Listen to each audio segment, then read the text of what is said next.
Bonjour à toutes, bonjour à tous, c'est Dark Vigilante et bienvenue pour cette troisième épisode de l'été des super-héros. Donc cette fois-ci j'ai choisi de m'attaquer à une légende vivante, alias Superman.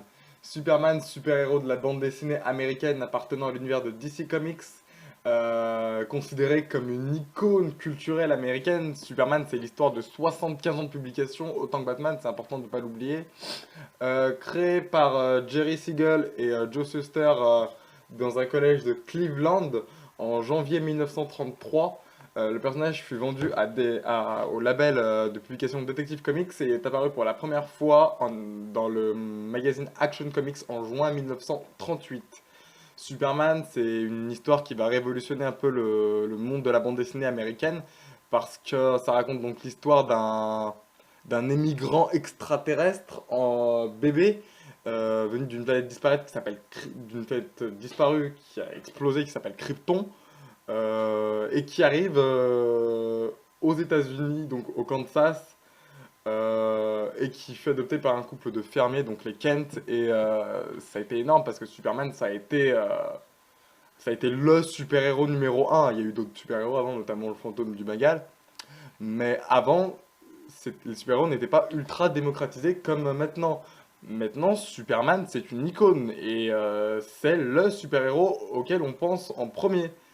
Avec des pouvoirs incroyables tels que voler, une force titanesque, une vitesse hallucinante, capable d'envoyer des rayons laser avec ses yeux, de souffler de la glace, d'entendre à des kilomètres à la ronde, de voir à travers les matières, d'être quasiment invulnérable. Donc voilà, Superman, ça a vraiment été une révolution et c'est le personnage qui a lancé la mode des super-héros. C'est un projet que les deux créateurs, donc le scénariste Jerry Siegel et le dessinateur Joe Shuster, avaient pour projet de mettre depuis longtemps dans la presse américaine, mais les éditeurs en avaient peur. Ils disaient non, on va se foutre de nous. Parce qu'ils voyaient donc la couverture de Action Comics numéro un, celle où Superman écrase une voiture contre un rocher, donc couverture iconique de nos jours. Et, euh, et les gens disaient non, mais déjà votre truc c'est pas réaliste, personne ne croira qu'un homme peut faire ça, et puis on va se foutre de nous en fait. Et les éditeurs avaient vraiment peur de ce projet et le succès a été immédiat, quoi. Superman, ça a vraiment été une révolution. Le succès a pris en 6 mois et en 6 mois, tous les autres concurrents ont essayé de créer leur Zozo costumé. Ça n'a pas marché tant que ça, mais certains ont été vite oubliés. Mais voilà, quoi, le succès a tout de suite pris et Superman est devenu une icône culturelle américaine. C'est vraiment devenu ça. Après, justement, en parlant de ce côté-là, même s'il y a des méchants qui fascinent comme Doomsday qui l'a tué, Luthor qui est un ennemi de l'ennemi, l'arch-ennemi ultime de Superman, ou alors le général Zod qui sont des méchants extrêmement fascinants, Superman lui paraît beaucoup trop lisse, beaucoup trop gentil et beaucoup trop ancré à la propagande américaine en fait. Même malgré le succès des films avec Christopher Reeves, les gens lui reprochent une image trop lisse, trop américaine, trop gentille, donc bon voilà. Mais il faut pas oublier que le slogan de Superman, c'est I defend the justice, the true and the American way, ce qui signifie en français je défends la justice, la vérité et le mode de vie américain. C'est quand même le slogan de Superman. C'est quand même pas rien. Alors, pour commencer, Superman, il y a moyen d'établir de bonnes bases sans être perdu.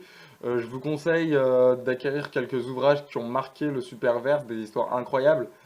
Par exemple, The Death and the Return of Superman, donc en français c'est La mort de Superman, volume 1 et 2, disponible chez Urban Comics. All Star Superman de Grant Morrison, qui est une tuerie. Il y a le label Earth One qui a fait Batman et qui a fait aussi Superman, qui est disponible également chez Urban Comics. Donc celui-là, hein.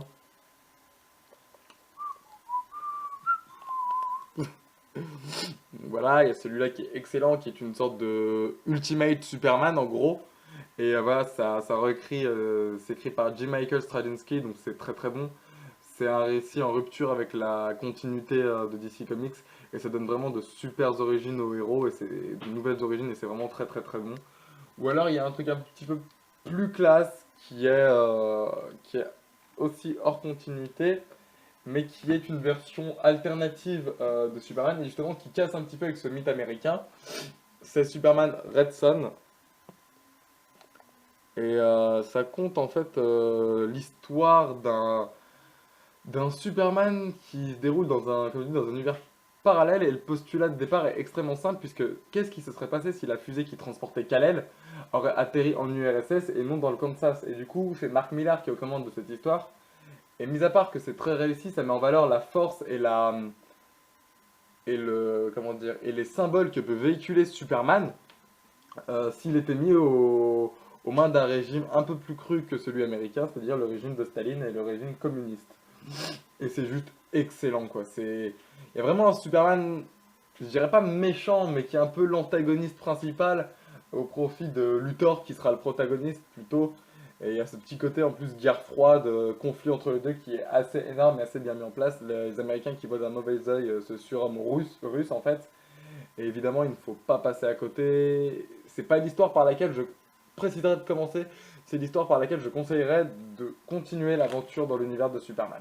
Voilà, ça c'est pas le truc à commencer, mais ça peut être bien de continuer avec ce comics. Voilà. Quant à moi, je vous dis à la prochaine pour une nouvelle vidéo. Salut!